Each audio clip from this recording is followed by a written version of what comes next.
Namaste, welcome to Learning with Sana. This is Manasa Chandra. We are excited to launch our new project called as Self-Love Project. Parenting is a very taxing and exhaustive job, and it demands a lot from you. We give first importance to our spouse and kids, and then all the other things come, and you give yourself the least priority. And by the end of the day, when it is your chance, you're so exhausted that you will be left with no energy to do anything that would make you feel special, or taking care of self, or anything that is related to you. It's so unfair, right? I'm not saying that you have to be selfish and you have to give first preference to yourself, but what I'm trying to tell here is you need not be so selfless that you do not take care of yourself in the name of taking care of others or prioritizing someone else, because it is so important for us to be in good spirit and good health, and for us to be feeling good to keep our family and others happy around us. I realized this very recently with two major incidents that happened in my life. Number one, I realized that I was responding to my kids in a not so nice way at few incidents, and I started tracing it backwards, and I realized that we have a lot of issues that we face every day, be it with our spouse, an argument with our in-laws, or a problem with our parents or sisters or co-workers, at your workplace or at business. You know, you carry this emotion of frustration or anger or anything, which is mostly negative. You carry it back home, and when your child tries to talk to you, that emotion spills out, right? I realized that in one incident with my child, when he tried saying, "Mama, can I do that? Can we do this?" And I was like, "Wait, let's do that later," or "Oh my God, just leave me for some time now." I totally understand that it's natural for me to feel so, but it was not fair for my child, because the child gets confused as to, why is my mom behaving like this? Have I done any mistake? Did I ask for something that I'm not supposed to? But the actual situation there is, it was perfectly fine for the kid to approach me, but I behaved in a certain way because of my experience earlier in that day. So what happens is, when you're not in a good mood, it kind of rubs on to your kids and your family.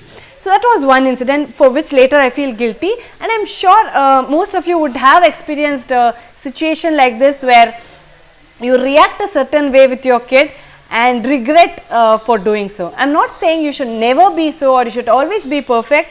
Humans are to err, but an attempt to keep ourselves sane and to be a better parent is most important, because our kids really look up to us.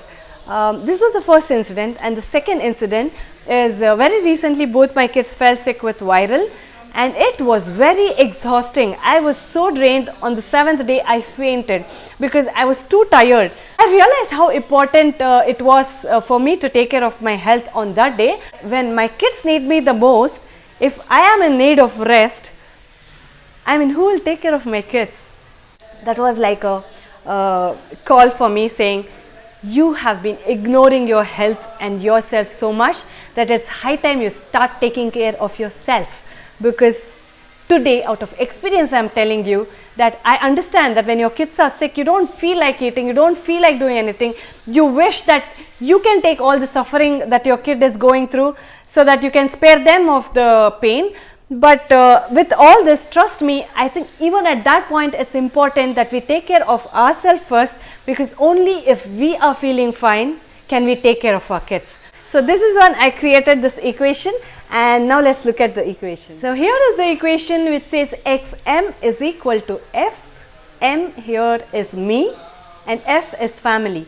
I wrote m as mother or mom first, but then I realized that it's unfair, because we have fathers who are equally participating in taking care of children and are doing the best. So I made m as me, and x is a variant here which can take two kind of values, one positive and one negative.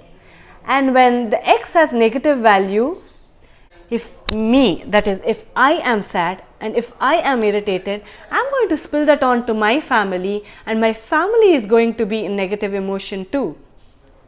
So there's another set of emotions here which is positive, like being happy, being healthy, content, calm, inspired, excited, and a lot more positive feeling. So when I am happy, my family is happy. When I am healthy, my family is healthy.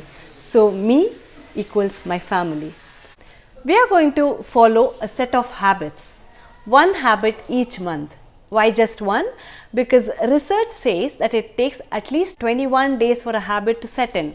So we are kind of following it as a ritual every single day till 21 days, and then we follow it up, we reinvent. Like I said, we are all going to do it together, being with each other, for each other, and try out and bring out the best in each one of us, because a happy me is equal to a happy family, and I am what my family is. You can start it on any day of the month and continue it for 21 days. Just jump in wherever you are. This is Manasa Chandra signing off, Learning with Sana.